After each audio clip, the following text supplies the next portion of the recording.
Boa noite. Vamos esperar aqui um pouquinho o doutor Fernandes entrar.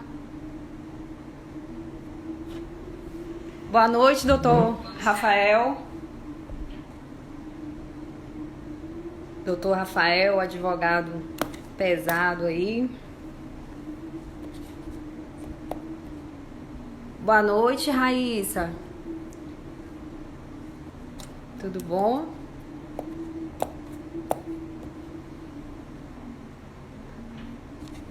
Boa noite, presidente Fábio Naús. Boa noite, Adriel. Vamos aguardar só um pouquinho. Doutor Fernandes está entrando.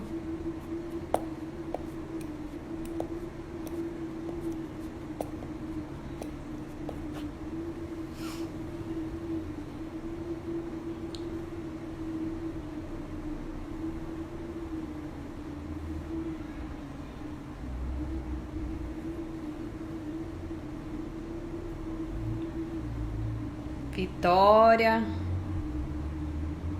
Boa noite, Marcos Heleno. Boa noite, Vivi. Obrigada, presidente. A gente é que agradece pela oportunidade, pelo convite.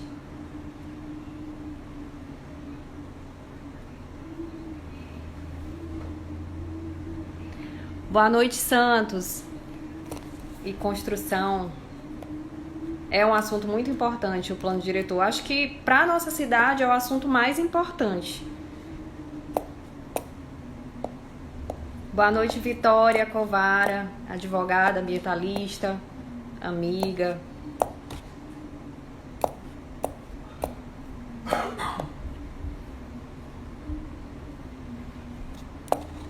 Maína, boa noite.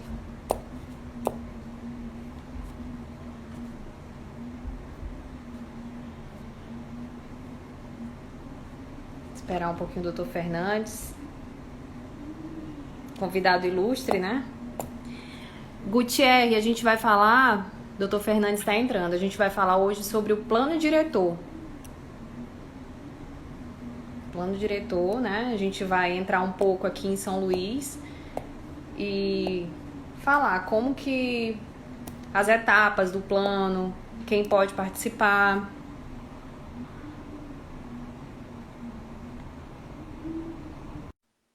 Doutor Fernandes está entrando. Boa noite, Lobo. Doutor Fernandes, boa noite. Seja bem-vindo. Boa noite, Geise. Tudo bem? Tudo bem, Como é com que você? está? Tudo em paz. Aí já tem algumas pessoas já esperando a gente, já estão querendo Coisa, saber do assunto. coisa boa. Só um minutinho. É um assunto muito Ajustar aqui. importante. O presidente Fábio Naus falou ainda há pouco que é um assunto muito importante, né, para a nossa cidade.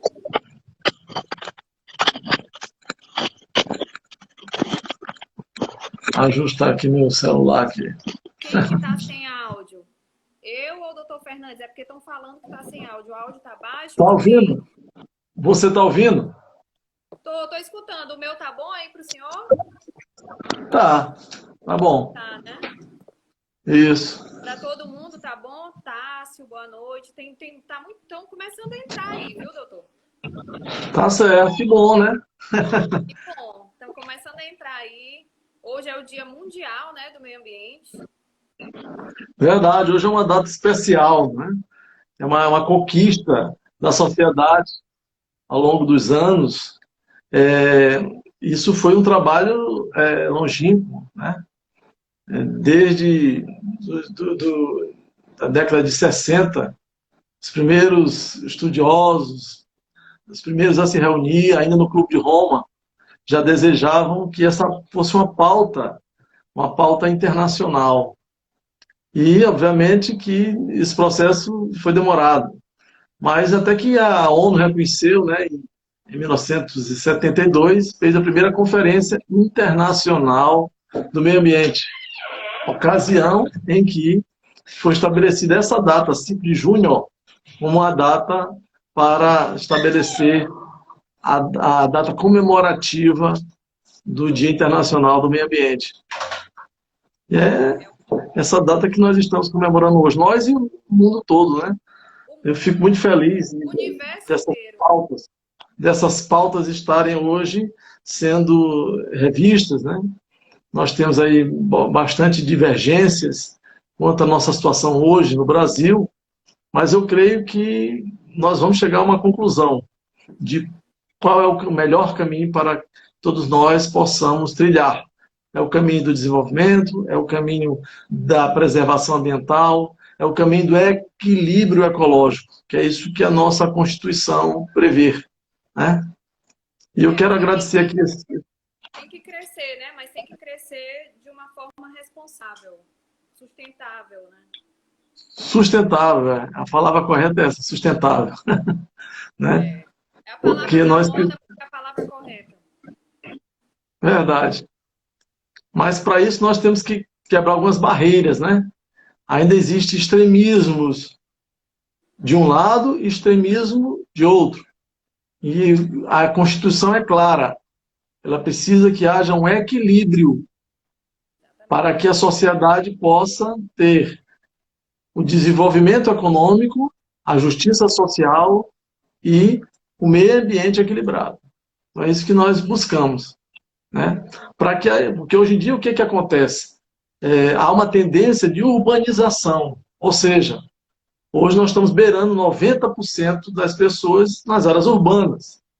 E isso, claro, termina gerando uma série de impactos na sociedade urbana. Resíduos sólidos, nós temos aí aumento da poluição atmosférica, as populações elas vão se agrupando e a tendência é formar os bolsões de habitação irregulares, desorganizadas. Irregulares que são aquelas... são as invasões, né? Falando aqui, exatamente. grosso modo. Que aqui exatamente. No Brasil a gente é exemplo de habitação irregular. Né? Habitação irregular. E com a habitação irregular, ela é construída sem a fiscalização adequada do poder público. Consequentemente, a gente começa a ver uma série de tragédias, como aquelas recentes que aconteceu no Rio de Janeiro, prédios caindo, morros desabando, enchentes assolando comunidades. Por quê? Porque não seguem as normas de afastamento, as normas de impossibilidade de construção nas encostas. Então, para isso que a gente precisa de uma regulação que possa adequar toda essa sistemática. Doutor, antes da gente entrar no assunto, eu tenho o meio ambiente assim como um romance. Não sou extremista, todo mundo me conhece. Eu sou a favor do desenvolvimento sustentável.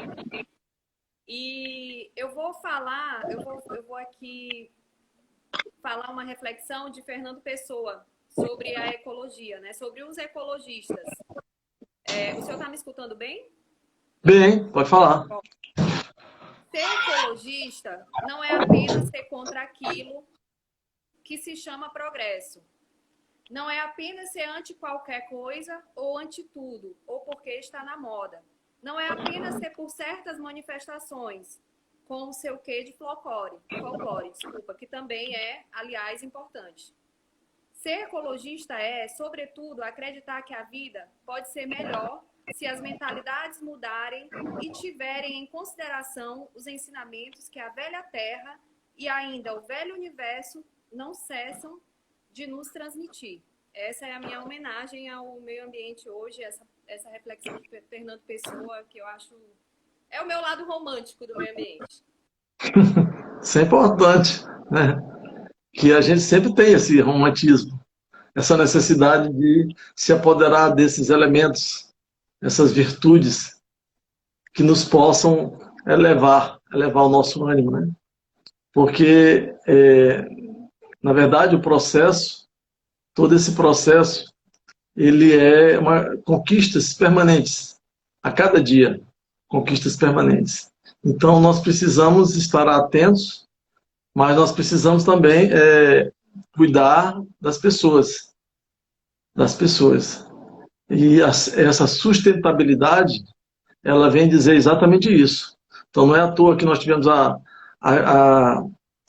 se você for observar, a conferência de 72, ela é meio ambiente, a Conferência Internacional de Meio Ambiente. A conferência de 92, ela já trazia meio ambiente e desenvolvimento sustentável.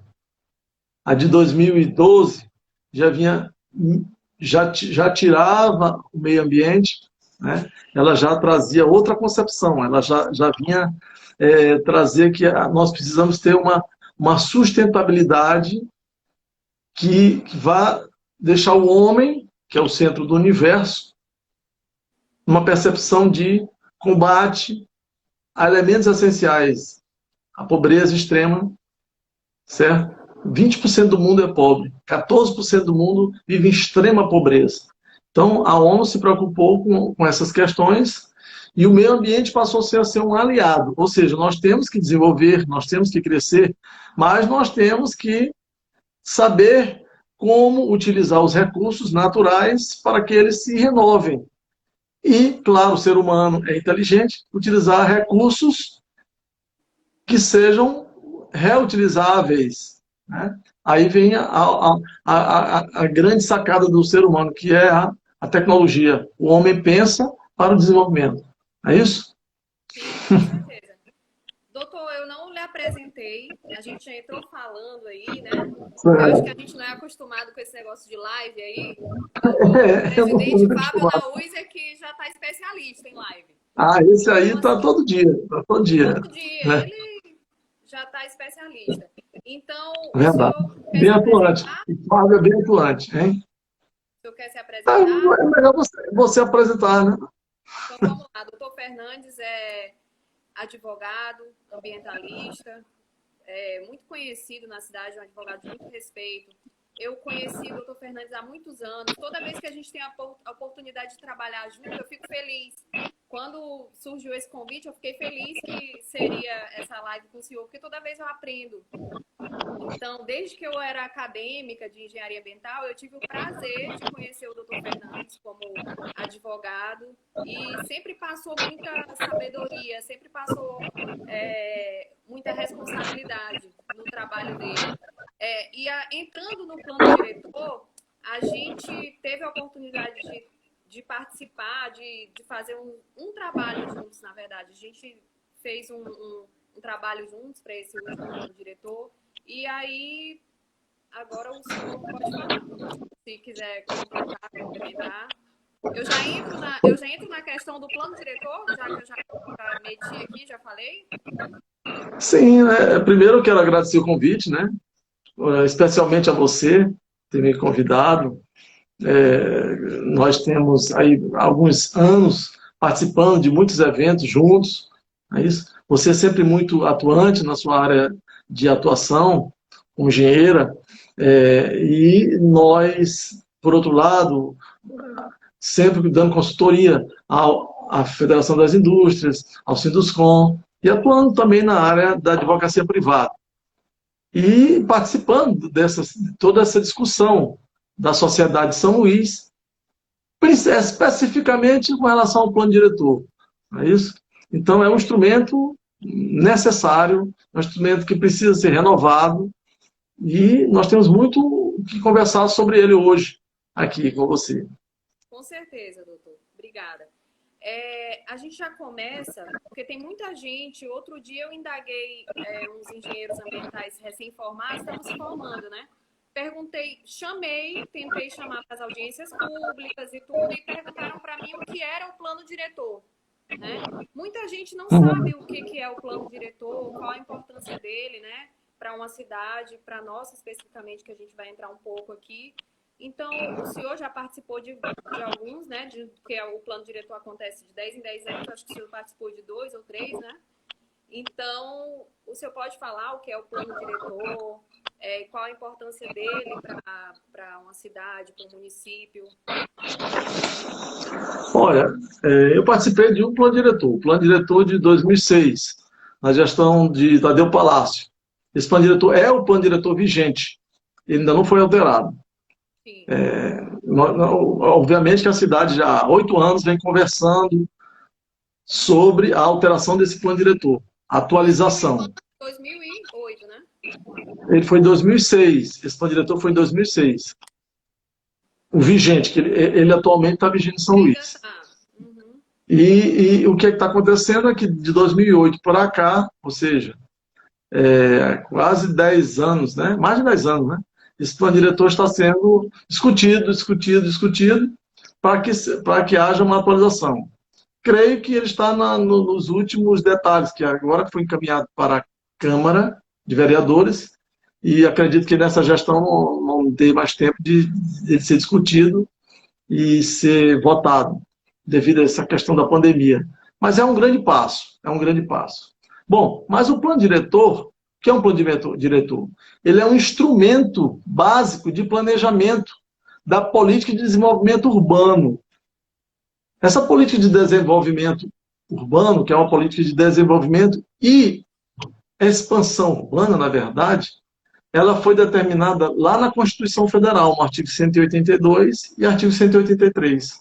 Aí ela prevê, né, que ela seja executada pelo Poder Público Municipal, que a Câmara de Vereadores possa aprová-lo.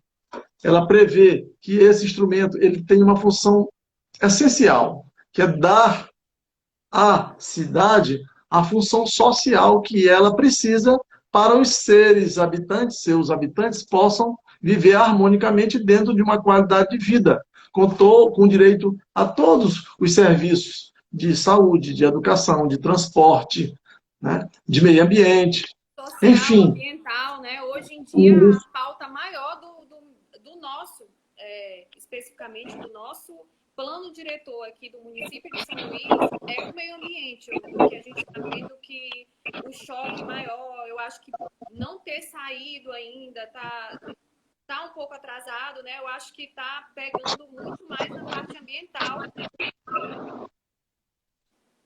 Pois é, mas isso aí não deveria ser a principal pauta, né? Porque, na verdade, meio ambiente é uma das questões que são utilizadas. Como eu falei para você, o plano diretor é um instrumento básico, mas existem outros instrumentos. O Estatuto da Cidade, que é a Lei 10.257 de 2001, ele regulamenta esse artigo 182 e 183 da Constituição, que prevê uma política nacional de desenvolvimento e extensão urbana. Então, ele dá uma série de instrumentos. Uma série de instrumentos. Instrumentos importantíssimos que a cidade precisa ter. A nossa cidade, infelizmente, nunca colocou esses instrumentos, discutiu e levou esses instrumentos para serem efetivados, que são vários, né? Nós temos lá, por exemplo, nós temos a desapropriação, o aumento progressivo de IPTU, certo? Então, são aproximadamente 18... IPTU, doutor, essa questão do IPTU, Sim. No zoneamento rural. O zoneamento rural não se trata de IPTU, a taxa cobrada, né? O IPTU é o ITR, não é isso? O zoneamento? No zoneamento eu não entendi rural, a pergunta. na zona rural, entendeu? Veja bem. Eu vi a modificação, a gente está vendo isso com a questão, aquela região ali do Porto, que está querendo se instalar aqui em São Luís, e as pessoas estão resistentes, muitas pessoas estão resistentes ao zoneamento, a não mudança desse zoneamento, do zoneamento rural para urbano, por conta dessa taxa do IPTU, eles achando que vão pagar o IPTU, achando que vão pagar uma taxa mais cara e tudo. Enfim, não sei se você ouviu a última discussão que teve com relação Eu vi. Na verdade, o Estatuto da Cidade, ele prevê vários instrumentos. Tem os instrumentos nacionais, que são os planos nacionais, que devem ser utilizados. Aí nós temos os planos estaduais, por exemplo, o ZEE é um plano estadual. Ele estabelece algumas áreas e essas áreas podem ter algumas atividades a serem desenvolvidas em prol do Estado. Por exemplo, todo mundo sabe que São Luís é uma cidade que ela detém um grande porto, uma área portuária, e essa área portuária ela é uma área de interesse estratégico estadual e uma área de interesse estratégico nacional. Por aqui serão escoados toda a produção do Centro-Norte. Então, a cidade de São Luís precisa se curvar a essa situação. Por quê? Porque isso é um planejamento de interesse nacional. Nós não podemos ter um interesse próprio, pessoal, em detrimento ao interesse de uma grande parte da sociedade, que vai gerar, claro, divisas para o país, divisas para o Estado, desenvolvimento econômico, emprego, renda. É isso que nós estamos precisando. Então, além disso, nós temos o planejamento municipal. E qual é o elemento básico do planejamento municipal? É o plano diretor, seguido de uma série de outros planos, como plano plurianual, o plano de paisagismo, o plano de transporte urbano. Também nós temos os institutos tributários e financeiros, como contribuição de melhoria, IPTU, etc. Né? Agora, os institutos jurídicos que eu te falei, que é desapropriação, servidão administrativa, Instituto de Unidade de Conservação, concessão real de uso, então todos esses institutos também fazem parte de um programa de desenvolvimento urbano. Agora, no plano diretor, nós temos os pontos que deverão ser analisados, deverão ser colocados como diretrizes a serem observadas pelos gestores, tanto do Poder Executivo quanto do Poder Legislativo, quando forem elaborar as leis. E o que é importante nisso? Primeiro, definir qual é a zona urbana e qual é a zona rural do município. Segundo, definido qual é a zona urbana, eu vou depois ter uma lei própria, que é a Lei de Uso e Ocupação do Solo, e essa nossa atual é bem antiga, é de 1992. E nessa Lei de Uso e Ocupação do Solo, eu vou dividir a cidade em zonas e vou definir quais são as atividades que podem ser realizadas em cada uma dessas zonas. Então, eu vou dizer, por exemplo, que na zona industrial 1 podem ter indústrias de porte 1A, de porte B, de porte C. Eu vou dizer que na zona urbana 3 eu posso ter edifícios até 10 andares. Eu vou dizer que na zona urbana 10 eu posso ter condomínios de casas. Vou proibir, por exemplo, escolas em determinados locais, permitir escolas em outros. Vou impedir bares em determinadas aglomerações urbanas e vou permitir outras zonas. Ou seja, esse instrumento que advém do plano diretor, porque o plano diretor dá as normas para habitação, as normas para saneamento, as normas para educação, as normas para o comércio, as normas para o desenvolvimento econômico, o setor industrial, enfim, ele, como o próprio nome diz, plano diretor, ele vai dar a diretriz. Entretanto, cada uma dessas caixinhas, cada uma dessas áreas vão ter que desenvolver seus próprios planos. E vão se desenvolver aonde? Na Lei de Uso e Ocupação do Solo. Para você ter uma ideia, nós temos, na Lei de 92, aproximadamente 500 ou 600 atividades permitidas para serem realizadas em São Luís. Com a nova perspectiva, essas atividades vão passar para quase 2.000. Por quê? Porque ao longo do tempo, várias atividades foram desenvolvidas a partir de tecnologias novas e nossa legislação não permite. Eu posso lhe informar hoje que São Luís não pode ter porto. Como é que São Luís é uma cidade portuária, é uma cidade reconhecida internacionalmente como uma cidade que possui um dos maiores portos do Brasil, um dos portos mais profundos do mundo, não é uma cidade que pode ter porto, porque que a lei de uso e ocupação dela não permite que haja porto.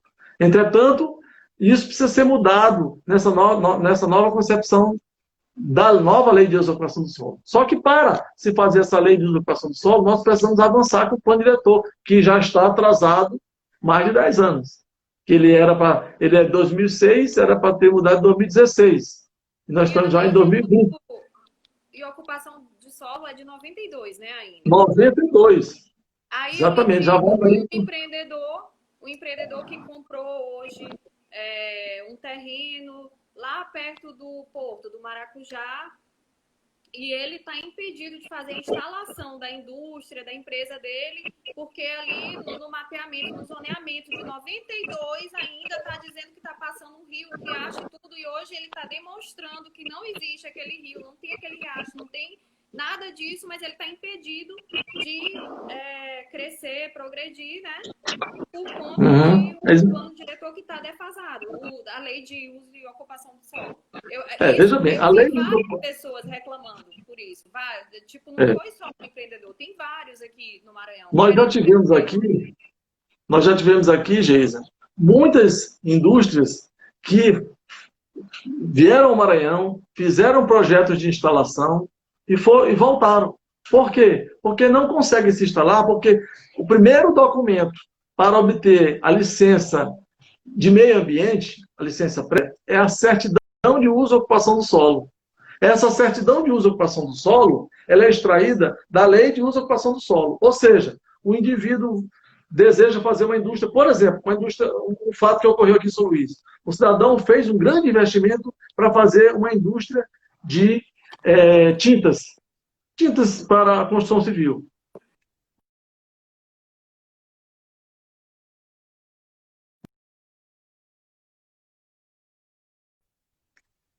Alô? Desculpa, teve um probleminha técnico aqui. Se eu estava falando da indústria de tinta, que tentou se De instalar aqui, tinta, né? exatamente.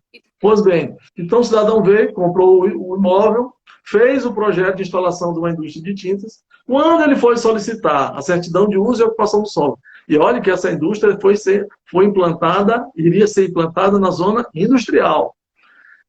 Foi solicitar a certidão de uso e ocupação do solo, ele teve a notícia que não é possível instalar indústria de tinta em São Luís do Maranhão, porque a lei de usurpação do solo não permite. É uma atividade que ainda não havia sido imaginada naquela época para existir aqui em São Luís.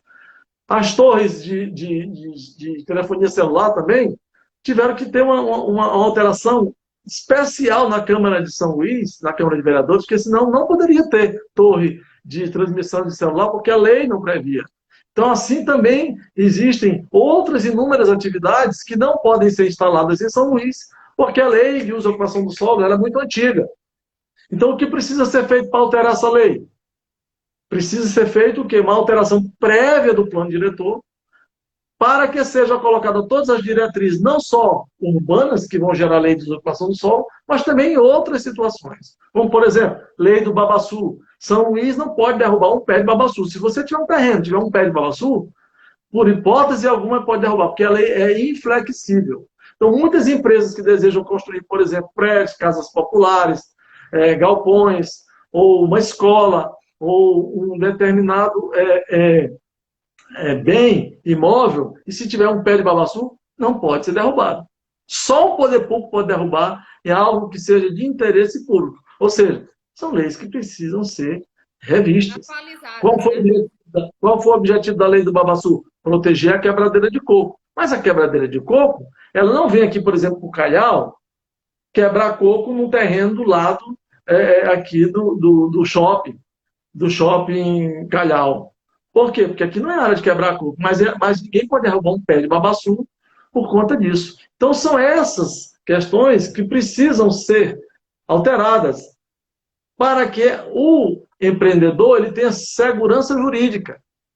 Isso é que está faltando. Então, se nós não temos um estudo adequado, moderno, atualizado, do que seja curso d'água oriundo de nascente, que é o rio, ou um curso d'água oriundo do esgoto doméstico que cai na rua e vai formando ali aquela porção de água que, por vezes, você se encontra com a água pluvial, a água de chuva, e forma aquele permanente esgoto a céu aberto. Mas... Diga-se de passagem que essas habitações irregulares facilitam esse tipo de modelo, né, de saneamento que não existe. É inexistente o saneamento na zona rural. Em habitações irregulares, a gente não tem, né? Exatamente. Então, por não haver cumprimento da função social da propriedade, ocorrem essas invasões vão formando o quê? Conglomerados de moradias totalmente irregulares, sem o arruamento correto, sem um sistema de drenagem, sem um sistema de esgoto. E isso faz com que essas águas todas que são produzidas são carreadas para a rua e vão descendo para o lugar mais baixo. E vão formando aqueles amontoados de esgoto que o poder público entende, em muitos casos, que aquilo ali é um rio. Que aquilo ali é um rio. A maior dificuldade hoje em São Luís é você conseguir discernir o que é um curso d'água oriundo de o esgoto, a céu aberto, e um curso d'água oriundo de uma nascente, por exemplo. Um rio verdadeiro. Sabe por quê que precisa ser discernido o que é um rio do que é um esgoto? Porque a lei federal, o Código Florestal, exige o quê? Um afastamento de 30 a 200 metros, dependendo da largura do curso d'água. E aí, o que acontece? Se você passa ali com aquele curso d'água e alguém chega e diz, olha, isso é um rio. O empreendedor não pode construir nada às margens daquele curso d'água. E aí, se ele não pode construir, porque ele não vai receber do poder público autorização para construção, vem alguém e invade. Invade, termina tornando aquilo ali uma favela. Então, nós temos que ter, na verdade, discernimento, nós temos que ter organização para dar segurança jurídica ao próprio cidadão. Saber, de fato, o que é drenagem de água pluvial, o que é um esgoto a céu aberto e o que é um rio. Nós precisamos proteger o rio. Devemos proteger o rio. Deveremos ter as margens do rio protegendo. Agora, nós temos que canalizar o esgoto a céu aberto. Certo? E nós temos o quê? Que é evitar que haja proliferação dessas habitações desorganizadas. Porque senão, como é que vai ter o acesso à retirada do resíduo sólido? Como é que nós vamos deixar essa população a mercê de uma proteção se nós temos todo tempo aquele esgoto ao céu aberto, as crianças brincando na rua? Como é que uma ambulância vai instalar? Sem educação, sem saúde, né? Porque a sem saúde. A cada R$ 1 gasto no saneamento, economiza-se 3 na saúde, né? A gente sabe disso. É verdade. Cada R$ 1 no saneamento é economizado 3 na saúde. Então, assim, é uma questão de bom senso. Fazer o investimento que não é caro. O investimento no saneamento não é caro, é mais caro a saúde, né? Isso é um ciclo vicioso. Por quê? Porque se nós não temos um programa de habitação correto, planejado, de forma eficiente, o que vai acontecer? Essas pessoas, como não têm acesso à moradia decente, ela vai ter que morar em algum lugar. Porque, como eu falei para você desde o início da nossa conversa, a tendência é as pessoas continuarem vindo para os centros urbanos. Sim. E esses centros urbanos aumentarem. Então, a população aumenta e elas vêm para os centros urbanos. Não tendo onde morar, lógico, o que elas vão fazer? Invadir, morar nas habitações irregulares e gerar problema de esgoto, etc. Isso é um ciclo vicioso. Então, o que nós precisamos fazer? Dar uma parada nisso, organizar o sistema de habitação, foi isso que o governo fez há um tempo atrás, com o programa Minha Casa Minha Vida, implantar novas moradias. Acontece que, para você implantar novas moradias, principalmente com o programa Minha Casa Minha Vida, que às vezes você vai implantar ali 1.000 casas, 500 casas, você precisa de um terreno adequado para poder implementar esse programa. Como é que nós vamos obter esse terreno adequado? Expandindo as áreas urbanas. Então, como eu falei para você, o artigo 182 da Constituição Federal, ele trata da política nacional de urbanismo, de qualidade urbana e expansão urbana. Por quê? Porque as áreas urbanas precisam ser expandidas para que nelas sejam implementados os programas de habitação adequados, os programas de transporte, grandes avenidas, sistema de metrô, sistema de trem, sistema de transporte urbano para que as pessoas se locomovam de um local para outro. E precisa de espaço para isso. Então, aquela grande discussão que houve aqui em São Luís, com relação ao plano diretor, é que não se aceitava que no plano diretor de 2006 houvesse uma expansão urbana. Algumas pessoas gostariam que que fosse mantido o mesmo quantitativo de zona rural. É importante a zona rural? É. Ela deve ser mantida onde de fato existe zona rural. Agora, se precisa edificar novos empreendimentos, o único local adequado para que esses empreendimentos, em grande quantidade de casas populares, de habitações populares sejam implementados, é na periferia da cidade. Por quê? Porque não há terrenos com preço competitivo dentro da zona urbana já consolidada.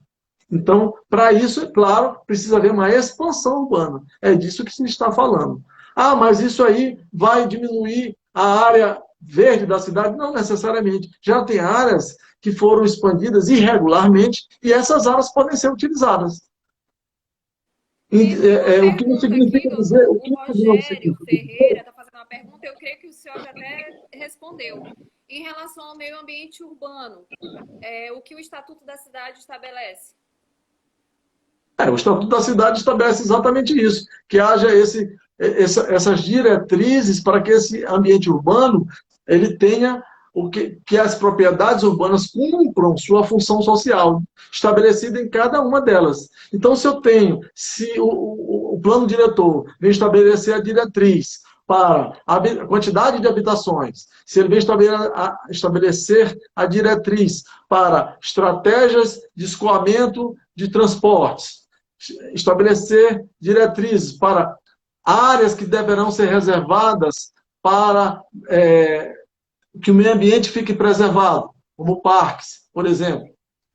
Áreas que devam ser utilizadas como parque de lazer, como o Rangedor, por exemplo, foi utilizado para o parque de lazer. Áreas que devem ser utilizadas para ambientes de turismo, por exemplo, a litorânea, que deve ser utilizada como área, por exemplo, para ficar onde se instalam hotéis, porque normalmente os turistas eles querem ficar ou no centro histórico ou nas avenidas próximas às praias.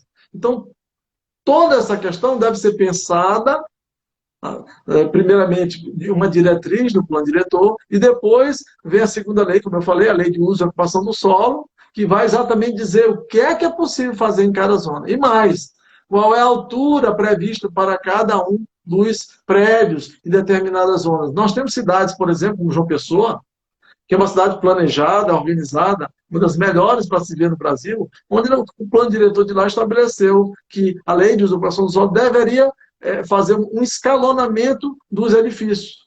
Mas estabeleceu que poderia ser, por exemplo, até 50 andares. Então, na próxima orla, eu tenho lá 5 andares, nas ruas anteriores eu tenho 10 andares, 15 andares, e mais atrás eu tenho prédio de até 50 andares. Isso faz com que haja o quê? Diminuição do valor do metro quadrado da construção civil. Possibilita que mais pessoas tenham acesso a essas habitações. Ah, isso vai diminuir o vento? Não, não vai diminuir o vento, porque o vento vem do mar para a terra. Então, se eu estou no último local, na última escalada, eu vou possibilitar que todos tenham acesso a esse vento. Diminuiria o vento se eu colocasse, como, por exemplo, na prática Copacabana, que é um prédio colado no outro. Não é o caso. Eu posso estabelecer regras para haver um afastamento adequado para que o vento possa transitar. E por que isso é bom? Isso é bom porque eu já tenho um sistema de esgoto, um sistema de saneamento funcionando. Eu só vou ampliá-lo. Ou seja, eu não vou ter que construir uma estação que vai buscar a quilômetros e quilômetros de distância um determinado esgoto de habitações que vão ser feitas. Com isso, eu vou dificultar o quê? Eu vou dificultar o acesso, porque se eu vou afastando, ao invés de agregando e edificando, se eu for afastando, eu vou gerar mais trânsito, eu vou gerar mais necessidade de transporte, vou gerar mais gasto de CO2 por emissão de CO2 no ar. Então, eu tenho que ter uma cidade inteligente. É isso que a gente se busca, uma cidade sustentável. Então, se eu tenho, por exemplo, na cidade de São Luís, algumas áreas próximas ao centro, que antigamente, por exemplo, Monte Castelo. Monte Castelo é um bairro que ele tem uma infraestrutura organizada. Ele tem uma rede de saúde organizada, ele tem um sistema de tratamento de esgoto organizado, ele tem um sistema de transporte bem servido. Mas acontece que ele ficou um bairro velho, antigo. Por que eu não reabilito ele? Por que eu não permito incentivar as construtoras a lá instalarem prédios de 15 andares e reabilitar aquele bairro para que ele possa ser um bairro habitado novamente e as pessoas até próximas do centro não precisem nem usar carro, vão ali mesmo de transporte público. Então, são essas questões que precisam ser pensadas na cidade. Né? E não devemos pensar discutidas. O plano diretor prevê que as discussões tenham participação popular. Mas eu penso que as pessoas se equivocam em achar que participação popular é sinônimo de audiência pública. Não, a audiência pública é um dos instrumentos de participação popular. Na verdade, né? É o último. Assim, As audiências públicas são a última etapa. Né? a última etapa. Nós podemos fazer discussões com universidades, com conselhos de classe. Nós podemos reunir diversos setores da sociedade para poder participar. O setor do turismo, o setor da construção civil, o setor que utiliza o cidadão que utiliza o transporte público, as igrejas. Nós podemos reunir os diversos setores e ouvir qual é a necessidade desses setores. O setor rural, onde é que eles querem se instalar? Quais os benefícios que eles querem? O setor industrial. Aonde é que deve ser instalado, de fato, a indústria? O que é que nós devemos fazer com o distrito industrial? Fazer um plano diretor específico para o distrito industrial, por exemplo, escalonando os tipos de indústria em determinados locais. Então, nós devemos ouvir todos esses setores, né? E cabe, como a própria Constituição falou, que eu disse ainda há pouco, cabe à Prefeitura de São Luís, Poder Executivo, a coordenação desse processo. Não é que a Prefeitura vai dar essa coordenação para o Conselho da cidade, não. Quem tem que fazer o plano diretor é a Prefeitura de São Luís. Ela vai submeter ao Conselho para que o Conselho analise as propostas que todas as entidades e todos os conselhos de classe e toda a sociedade participou e encaminhou, vai sintetizar e vai encaminhar para o Conselho dar opiniões. Mas a Prefeitura detém o quê? Ele detém o poder de técnico, de analisar de forma técnica e científica todas essas situações. Eles detêm o conhecimento. Então, não é qualquer um que vai chegar no Conselho e vai dizer, tem que ser feito assim, ou assado. Não. Quem tem que dizer o que tem que ser feito é a Prefeitura. Por quê? Porque ela tem o mapa, ela tem a foto do satélite, ela tem as informações, ela tem os técnicos concursados, competentes, trabalhando nas suas áreas. Então, cabe a ela organizar toda essa situação. E depois remeter aos processos. Qual é o segundo processo? Remeter ao Conselho da Cidade. O Conselho da Cidade vai fazer uma nova discussão, vai discutir por que aquele ponto está, se é conveniente tirar ou não. Depois vai ter o quê? Vai ter uma conferência. E essa conferência vai novamente chamar toda a sociedade. Convocar, olha, quem está dentro ou fora do Conselho, todos irão voltar para discutir o que foi, quais foram os pontos que foram determinados e que vão estar contidos no projeto de lei que vai ser encaminhado ao Poder Legislativo. E a partir daí, a Prefeitura, então, decide o que encaminhar e encaminha, mas encaminha junto com todos esses documentos, né, bem consolidados e catalogados. Para quê? Para que os vereadores, ao tomar conhecimento do teor do projeto de lei, eles possam analisar por que aquela decisão da Prefeitura de acatar A, B ou C, ela foi importante. E aí, claro, se o Poder Legislativo decidir fazer novas audiências públicas, ouvir, né, novos especialistas, ele assim o faz. Então, o processo é mais ou menos esse, é simples, a gente que complica. A gente que complica. E às vezes fica naquela necessidade, não, fazer audiência pública, faltou audiência pública.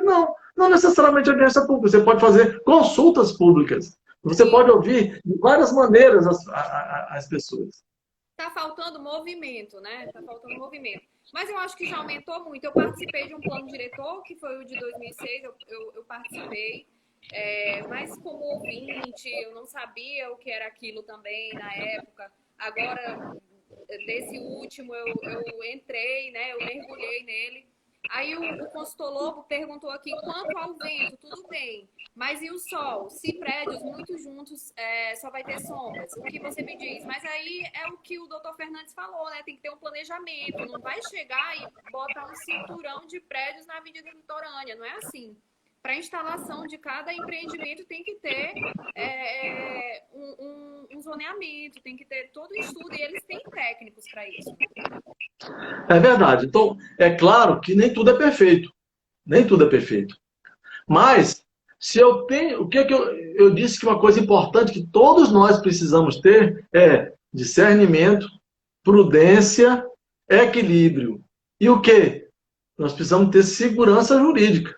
Então, se eu tenho uma lei de uso e ocupação do solo, que vai definir claramente quais são as zonas e o que é possível que seja implementado naquelas zonas, então, obviamente, quando eu vou escolher a minha morada, eu vou saber se eu quero ir para uma zona que tem muitos prédios, onde eu vou ter que gastar menos para que eu tenha um apartamento, ou se eu vou preferir ir para um local onde só tenha casas baixas, casas de até 2 pavimentos, que eu não vou ter nenhum prédio próximo, mas em compensação eu tenho que gastar mais dinheiro para edificar aquela casa. Por quê? Porque o terreno para edificar 50 apartamentos é o mesmo peso do terreno para edificar 2 casas. Então, essa escolha só é possível se você, de fato, tem uma lei clara que possa determinar o que é que pode ser feito em cada zona. Então, se eu não quero ouvir bares, música noturna, música de festas, eu não vou morar próximo dos locais onde aqueles bares foram permitidos. Então, eu não vou estar na zona litorânea. Não vou morar. Por que eu vou morar num prédio na zona litorânea se eu sei que lá vai ter barulho de música ao vivo? Eu tenho que ir para um local onde não seja permitido esse tipo de atividade para que eu possa ter o meu descanso. Eu já tive casos. Deveria fazer antes de comprar algo. Exatamente. No caso, ele deveria saber onde está pisando. Doutor Fernandes, tem uma pessoa aqui, um psicólogo, que está dizendo para o senhor fundar o Concidade, entendeu? Para que todos os conselhos de classe para darem as suas opiniões sobre os seus bairros e ponham em aprovação as normas das construções que podem ser fundadas nos centros e bairros. Vou fundar o Concidade. Aí, ficou a dica agora para o senhor. Na verdade, eu acho que os arquitetos podem se reunir. Tem muito estudante de arquitetura, tem muito estudante de engenharia, né? Os engenheiros ambientais, o CREA. Então, eles podem se reunir, traçar as estratégias e ofertar esses caminhos para que a prefeitura possa desenvolver um bom trabalho com relação a isso. Agora, o que acontece é que as pessoas, muitas das vezes, se acomodam. A cidade como um todo não sabe do que está acontecendo, né? Se você, como você bem disse, pergunta o que é plano diretor, ninguém sabe. Só o mesmo grupo ali fica participando daquela discussão. Todo tempo. Aquele mesmo grupo. Anos e anos. É só renovando. Então, o que nós precisamos fazer? Abrir essa caixa preta. Chamar todo mundo para discussão. Cada um tem que fazer o seu papel. A OAB tem que fazer o seu papel. O CREA tem que fazer o seu papel. O CAL tem que fazer o seu papel. As universidades têm que discutir isso. A sociedade tem que se organizar em bairros, as associações de bairros têm que dizer o que querem para seus bairros. Olha, nós queremos hospital sim aqui, certo? Nós queremos aqui que os prédios sejam maiores. Nós queremos possibilidade de ter shopping em nossos bairros. Então tem bairros que não pode ter shopping, tem bairros que não pode ter escola, tem ruas que não pode ter comércio, varejista. Então tudo isso aí é definido aonde? Na lei de uso e ocupação do solo. Por isso é que é importante que a gente participe para saber o que é que está sendo discutido com relação ao nosso bairro, para que a gente possa opinar e dizer o que a gente quer, porque nós é que vamos morar lá. Ou seja, a participação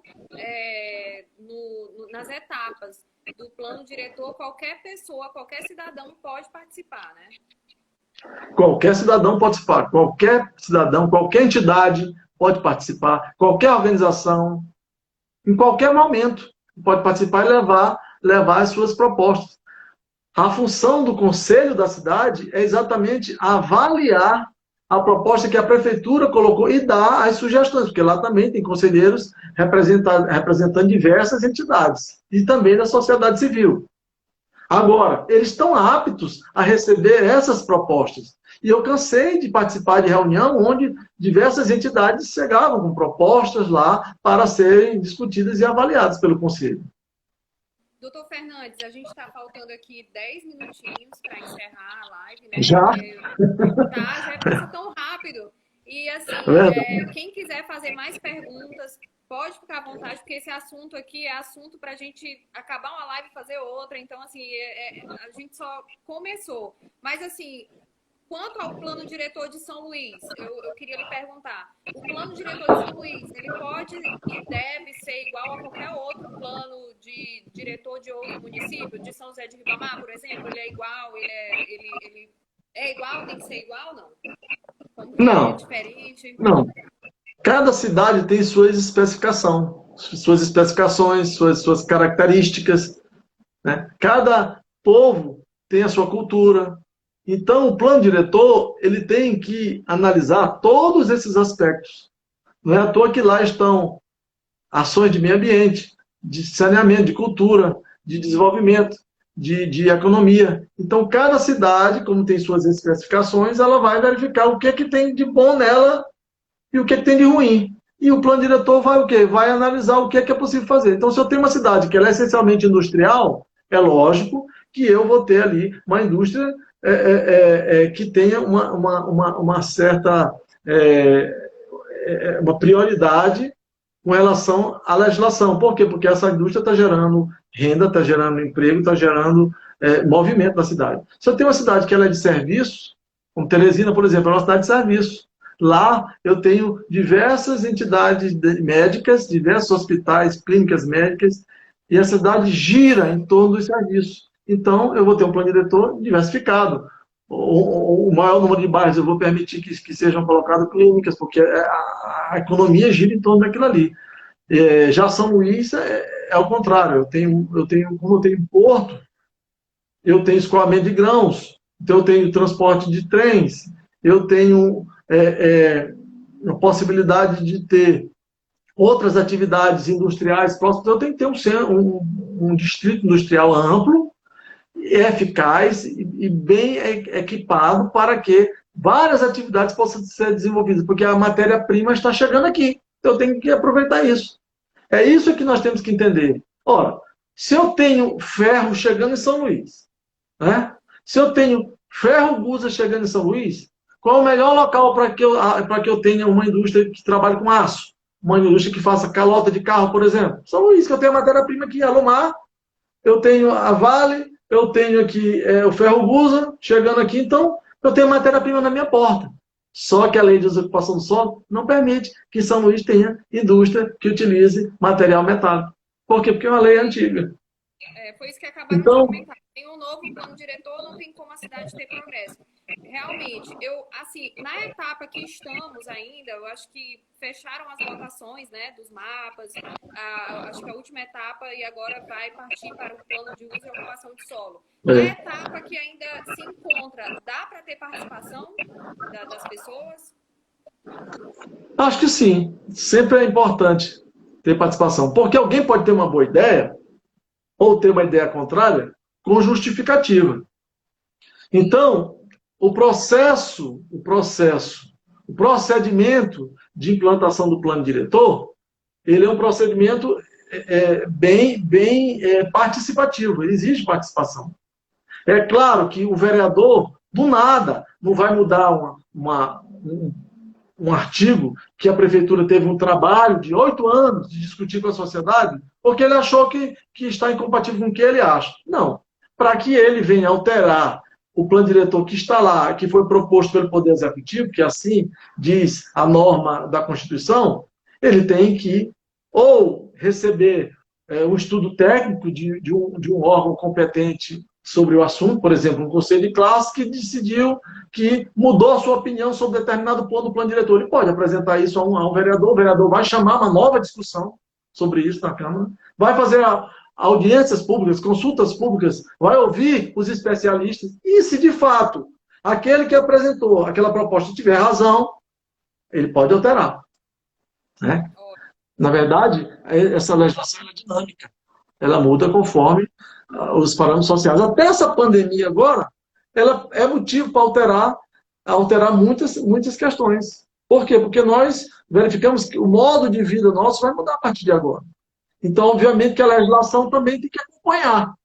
Então, é bom que a gente esteja atento para determinados aspectos.